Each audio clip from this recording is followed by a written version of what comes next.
ආයුබෝවන් සමුපකාර අධ්‍යාපනයේ සඳහා වන ශ්‍රී ලංකාවේ ප්‍රථම YouTube නාලිකාව වන කෝප් එඩියු TV වෙත ඔබ ඉතා සාදරයෙන් පිළිගන්නවා. මම මේනක හර්ෂාන් දසනායක. අද මම සාකච්ඡා කිරීමට බලාපොරොත්තු වන්නේ සමුපකාරය පිළිබඳ විවිධ විද්වතුන්ගේ මත ඇතුළත් දෙවන කොටසයි. සමුපකාර ව්‍යාපාරය අද ලෝකයේ රටවල් රැසක ජනතාවගේ ආර්ථික, සමාජීය සහ සංස්කෘතික සංවර්ධනය සඳහා විශාල දායකත්වයක් ලබා දෙන ජනතා ව්‍යාපාරයක් බවට පත්ව ඇත. නමුත් සමුපකාරය යනු කුමක්ද? එහි අරමුණ කුමක්ද? එහි වටිනාකම කුමක්ද යන ප්‍රශ්නවලට විවිධ යුගවල විද්වතුන් විවිධ කෝණවලින් පිළිතුරු ලබා දී තිබේ. අද එවැනි ප්‍රමුඛ විද්වතුන් 5 දෙනෙකුගේ අදහස් දැන් විමසා බලමු. රොබර්ට් ඕවන්ගේ මතය. සමුපකාර ව්‍යාපාරයේ පියා ලෙස ලොව පුරා පිළිගනු ලබන්නේ රොබර්ට් ඕවන් මහතායි. ඔහුගේ අදහස අනුව සමුපකාරය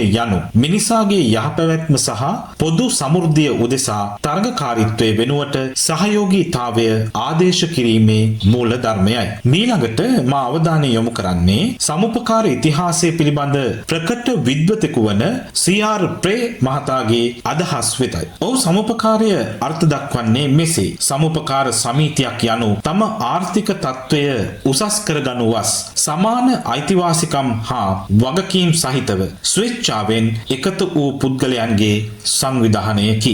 ජාත්‍යන්තර සමුපකාර සන්ධානයේ නිර්වචනය. සමුපකාරයක් යනු පොදුවේ අයිති කරගන්නා ලද සහ ප්‍රජාතන්ත්‍රවාදීව පාලනය වන ව්‍යවසායක් හරහා තම පොදු ආර්ථික, සමාජීය සහ සංස්කෘතික අවශ්‍යතා හා අපේක්ෂාවන් සපුරාලීම සඳහා ස්වේච්ඡාවෙන් එක්සත් වූ පුද්ගලයන්ගේ ස්වාධීන සංගමයකි. සමුපකාර ආර්ථික විද්‍යාව පිළිබඳ ප්‍රකට විද්වතෙකු වන පෝල් ලැම්බර්ට් මහතා මෙසේ සඳහන් කර තිබෙනවා. සමුපකාරයේ මූලික අරමුණ ලාභ ලැබීම නොව තම සමාජිකයන්ට සහ සමස්ත සමාජයට සේවය කිරීමයි. අවසාන වශයෙන් විලියම් කිම් මහතාගේ අදහස සලකා බලමු. ඔහු ප්‍රකාශ කළේ සමුපකාරයේ යනු දුප්පත්කමින් සහ සූරාකෑමෙන් මිදීමට දුප්පතුන් සතු බලවත්ම ආයුධයයි.